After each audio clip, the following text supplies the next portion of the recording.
Welcome to Visakha easy learning. இன்றைக்கி நம்ம சேனலில் என்ன பார்க்க போகிறோன்னா நேர்மாறு முக்கோணவியல் சார்புகள், இன்வெர்ஸ் ட்ரிக்னாமெட்ரிக் ஃபங்க்ஷன்ஸ். ஸோ அதில் என்ன ப்ராப்ளம் நமக்கு கொடுத்துருக்காங்கன்னா, மதிப்பு காண்க tan into cos inverse of 1/2 minus sine inverse of -1/2. So இந்த வேல்யூவோட இந்த இதுக்கு வேல்யூ என்ன அப்படின்னு சொல்லி கேட்டிருக்காங்க. சரி வாங்க ப்ராப்ளத்துக்குள்ள போகலாம். ஸோ அப்போ நமக்கு கொடுத்துருக்கிறது காஸ் இன்வெர்ஸாக 1/2. ஸோ காஸ் இன்வெர்ஸ் ஆஃப் 1/2 அப்படின்னா இப்போ காசோட எந்த வேல்யூ 1/2னா காஸ் 60 டிகிரி. சரிங்களா?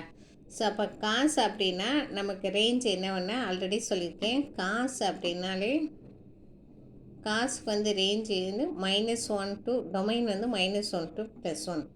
வர்ற ஆன்சர்ஸ் நமக்கு எதுக்கு இருக்குன்னா எதுக்குள்ளே இருக்குன்னா 0,5க்குள்ளே இருக்கணும். ஸோ காசோட ரேஞ்ச் வந்து டொமைன் வந்து -1,1 இதுக்குள்ளே இருந்தால் தான் இருக்கணும். ஸோ இதுக்கு வேல்யூ என்ன வரும்னா 0,5க்குள்ளே வரணும். சரியா? 0,5க்குள்ளே வரணும். சரி, நமக்கு இங்கே கொடுக்குறது காஸ் இன்வெர்ஸ் ஆஃப் 1/2. ஸோ இப்போ காசோட எந்த வேல்யூ 1/2னா காஸ் 60 டிகிரி வந்து காஸ் 60 டிகிரியோட வேல்யூ 1/2. ஸோ அப்போ காஸ் 60 டிகிரி எப்படி டிகிரியில் கொடுக்கலான்னா π/3. π/3னா இப்போ 180 டிகிரி டிவைடட் பை 3ன்னு வச்சுங்களேன். 3 60 டிகிரி. அப்போ காஸ் 60 டிகிரி வருது. ஸோ அப்போ இந்த வேல்யூக்குள்ளே தான் வருது, 0 to πக்குள்ளே தான் வருது. ஓகே, இதை அப்போ அப்படியே கன்சிடர் பண்ணிக்கலாம். அப்போ என்ன எழுதலான்னா tan π/3.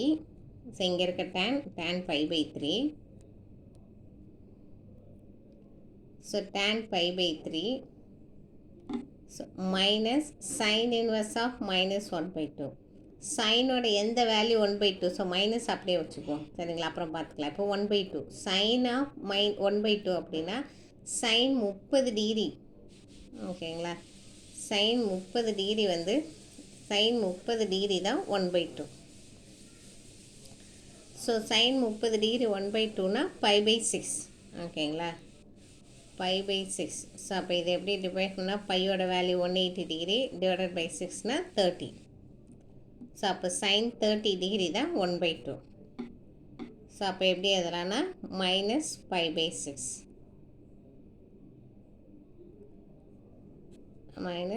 -π/6. ஸோ அப்போது tan π/3 மைனஸ் இந்த மைனஸ் ப்ளஸ் π/6. ஓகேங்களா? ஸோ அப்போ இப்போ எல்சிஎம் எடுத்துக்கலாம். இப்போ tan எல்சிஎம் எடுத்துட்டா 6 எடுத்துப்போம். 6 அப்போது 2π + π ஈக்குவல் டு tan 3π/6.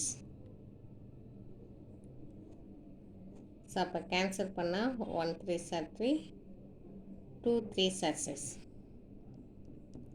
ஒன்று tan π/2.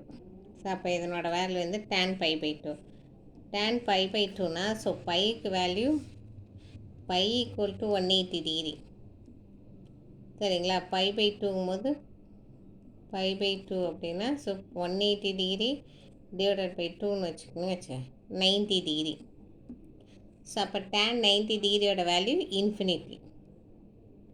ஸோ 90 டிகிரியோட வேல்யூ இன்ஃபினிட்டி. ஸோ அப்போ இந்த சம்முக்கான வேல்யூ வந்து இன்ஃபினிட்டி. ஸோ இதுதான் அந்த ஆன்சர், இதனோட ஆன்சர். ஸோ சிம்பிள் சம்ஸ் தான். வேல்யூஸ் ஒன்றுக்கு தெரிஞ்சுட்டா நம்ம கரெக்டாக ஈஸியாக ஆன்சர் கொண்டு வந்துடலாம். ஸோ ரொம்ப ஈஸியான சம் தான் ஃப்ரெண்ட்ஸ், புரிஞ்சிருக்குன்னு நினைக்கிறேன். அந்த வேல்யூஸ்லாம் கொஞ்சம் ஞாபகம் வச்சுட்டிங்கன்னா கரெக்டாக ஒர்க் அவுட் பண்ணி ஆன்சர் பண்ணலாம். ஸோ ஃப்ரெண்ட்ஸ், வீடியோ பிடிச்சிச்சுன்னா லைக் பண்ணுங்கள், சப்ஸ்கிரைப் பண்ணுங்கள் அண்ட் ஷேர் பண்ணுங்கள். அப்புறம் நம்ம சேனலில் இங்கிலீஷ் டு தமிழ் டிரான்ஸ்லேஷன் அவைலபிளாக இருக்குது. வில்லிங் இருக்கவங்க நான் டிஸ்கிரிப்ஷன் பாக்ஸில் மெயில் ஐடி தரேன், கான்டாக்ட் பண்ணுங்கள். தேங்க்யூ.